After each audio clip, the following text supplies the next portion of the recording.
तो आज सुबह ना जब अपने भाई के साथ में बैठकर न्यूज़ पढ़ रही थी ना, तो उसमें राष्ट्रपति शासन के बारे में बात हो रही थी।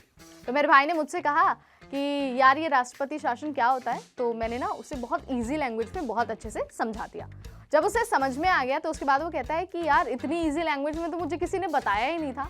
जब मैंने उसकी बात सुनी ना तो मुझे भी अपने स्कूल डेज याद हो गए, जहाँ पर मुझे राष्ट्रपति शासन के बारे में बताया और पढ़ाया तो गया था, लेकिन शायद इतनी इजी लैंग्वेज में नहीं बताया गया था, क्योंकि अब मुझे पता है तो मैं अच्छे से समझा पा रही थी। तो उसके बाद फिर क्या था, मेरे दिमाग में आया कि let's make a video on that, और इसीलिए मैं इस वीडियो के साथ आपके सामने हाजिर हूँ, जहाँ पर हम आपको बताएंगे कि राष्ट्रपति शासन क्या होता है, क्यों लागू किया जाता है और कौन कौन सी परिस्थितियों में लागू किया जाता है, लेकिन बहुत ही इजी लैंग्वेज में स्टेप बाय स्टेप तरीके और धीरे धीरे से हम आपको बताएंगे, ताकि आपको हमेशा राष्ट्रपति शासन के बारे में याद रहे। तो चलिए टाइम वेस्ट किए बगैर ना सबसे पहले ना जान लेते हैं कि आखिर राष्ट्रपति शासन कब लगाया जाता है।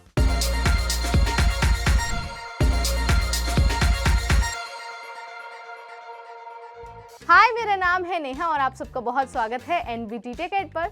आज की इस खास वीडियो में बात होने वाली है राष्ट्रपति शासन के बारे में। तो सबसे पहले ना हम आपको बता देते हैं कि राष्ट्रपति शासन आखिर होता क्या है। देखिए, जब भी कोई राज्य सरकार संवैधानिक प्रावधानों के अनुसार कार्य नहीं कर पाती है तो उस स्टेट में सीधे जो सेंट्रल गवर्नमेंट है, यानी कि जो केंद्र सरकार है, उसका शासन लागू किया जाता है, और इसी प्रक्रिया, इसी सिचुएशन को कहा जाता है राष्ट्रपति का शासन। यानी कि अगर बहुत इजी लैंग्वेज में मैं आपको बताऊं तो राष्ट्रपति शासन का मतलब है स्टेट का जो शासन है वो देश के राष्ट्रपति यानी कि जो प्रेसिडेंट है उनके पास चले जाना।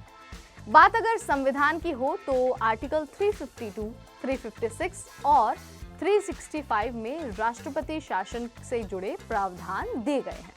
अब आपको ये बता देते हैं कि भाई कौन कौन से सिचुएशन में राष्ट्रपति शासन लगाया जा सकता है। ठीक, तो सबसे पहला, अगर चुनाव के बाद किसी पार्टी को बहुमत न मिला हो तो भी राज्य में राष्ट्रपति शासन लग सकता है। नंबर 2, जिस पार्टी को बहुमत मिला हो लेकिन वो सरकार बनाने से इनकार कर दे और जो राज्यपाल है उनको दूसरा कोई ऐसा दल मिले ही ना जो सरकार बनाने की स्थिति में हो, तो भी राज्य में राष्ट्रपति शासन लगाया जाता है। नंबर 3, राज्य सरकार विधानसभा में हार के बाद इस्तीफा दे दे और दूसरे दल सरकार बनाने की स्थिति में ना हो तो भी राज्य में राष्ट्रपति शासन लगता है। इसके साथ ही अगर राज्य सरकार ने केंद्र सरकार के संवैधानिक निर्देशों का पालन न किया हो, ऐसी सिचुएशन में भी राज्य में राष्ट्रपति शासन लगाया जाता है। इसके साथ ही जब कोई राज्य सरकार जानबूझकर आंतरिक अशांति को बढ़ावा देती है या फिर प्रमोट करती है आंतरिक अशांति को, तो भी राष्ट्रपति शासन लगाया जा सकता है। जो राष्ट्रपति शासन होता है उसकी अवधि यानी कि जो उसका टेन्यूअर है वो 6 मंथ होता है या फिर 1 साल का हो सकता है। अगर इस शासन को 1 साल पूरा होने के बाद भी आगे बढ़ाना होता है तो इसके लिए चुनाव आयोग की अनुमति लेना बहुत जरूरी है। लेकिन यहाँ पर भी ना एक ट्विस्ट है, अगर राष्ट्रपति अनुमति दे भी देता है, यानी कि आप 1 साल के बाद राष्ट्रपति शासन को एक्सटेंड कर सकते हैं, तो भी ये शासन 3 साल की अवधि से ज्यादा नहीं लगाया जा सकता। तो ये सारी चीजें हमने जान ली कि भाई राष्ट्रपति शासन क्या है और कब कब लगाया जाता है। अब आखिरी सवाल ये कहता है कि शासन के बारे में तो आपने बता दिया कि कैसे कैसे और क्यों लगता है, लेकिन क्या इसको हटाने का भी कोई प्रावधान है? तो इसका आंसर है हाँ, राष्ट्रपति शासन को हटाया भी जा सकता है। लेकिन कौन सी सिचुएशन में, चलिए आपको ये बता देते हैं।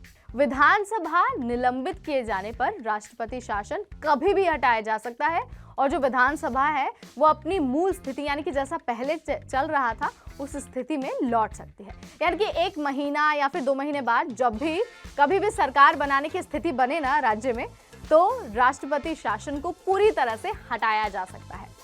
तो आपको ये वीडियो कैसा लगा आप हमें कमेंट सेक्शन में ज़रूर बताएं। मुझे लगता है कि अब आपको बहुत इजी लैंग्वेज में समझ में आ गया होगा कि जो स्टेट में राष्ट्रपति शासन लगता है वो क्यों लगता है, कब लगता है और कैसे लगता है, और साथ ही कैसे हटाया जाता है। अगर आपका कोई सवाल है या फिर आप कुछ और हमसे जानना चाहते हैं तो भी आप हमें कमेंट्स के जरिए बता सकते हैं। और साथ ही अगर आपको ये वीडियो पसंद आया तो आप इसे शेयर करना, लाइक करना बिल्कुल ना भूलें। साथ ही अगर आपको जनरल नॉलेज से रिलेटेड ऐसे ही इंटरेस्टिंग फैक्ट्स और जानने हैं तो आज ही सब्सक्राइब करिए हमारा चैनल। इस वीडियो में इतना ही, अगली बार फिर आएंगे, तब तक मुझे यानी नेहा को दीजिए इजाजत। Stay tune to NBT ticket.